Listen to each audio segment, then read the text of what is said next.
Վարդերու օրհնությամբ եւ նշխարահամբույրով նշվեցավ Սրբուհի Ռիտայի դոնը։ Սրբուհի Ռիտան հույսի, համբերության եւ անգարելիին Սրբուհին իր ամբողջ կյանքով դարձավ գենթանի վկայություն այն անսահման վստահության,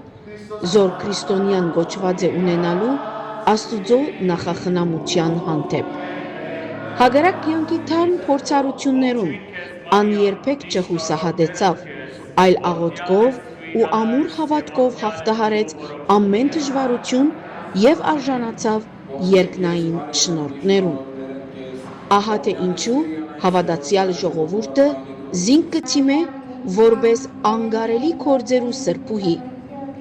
Սրբուհի Ռիտայի դարեգան ուխտի դոնակատարության առիթով ուրբաթ 22 մայիս 2026-ի երեկոյան ժամը 6-ին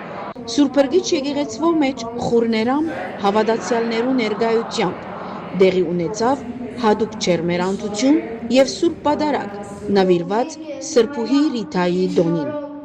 Արարողութենեն ետք գդարվեցան ավանդական նշխարահամբույր եւ վարդերու օրհնություն եւ փաշխումը։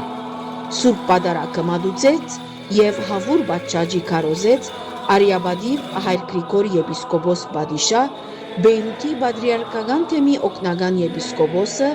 առընթերագայությամբ Սուրբրգիչ եկեղեցվո ժողովրդապետ Հայր Սահակ Վարդապետ Կեշիշյանի եւ փոխժողովրդապետ Հայր Ռաֆայել Վարդապետ Ժավհարժիի։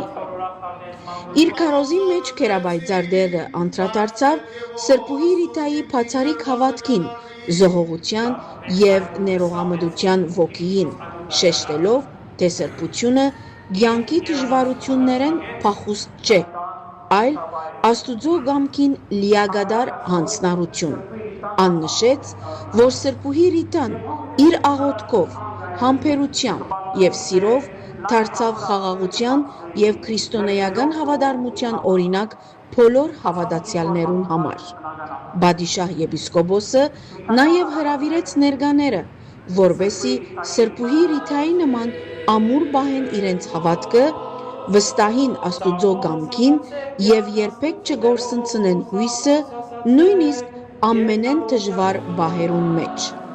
Արարողության ավարտին դեղի ունեցավ վարդերու օրհնությունը եւ ավանդական նշխարահամբույրը։ Այս առիթով Սրբուհի Ռիտայի երրորդ կարգի մասունքեն նվեր դրամատրվեցավ բոլոր անոնց, որոնք կգրեն Ռիտա, Մարգրիտա,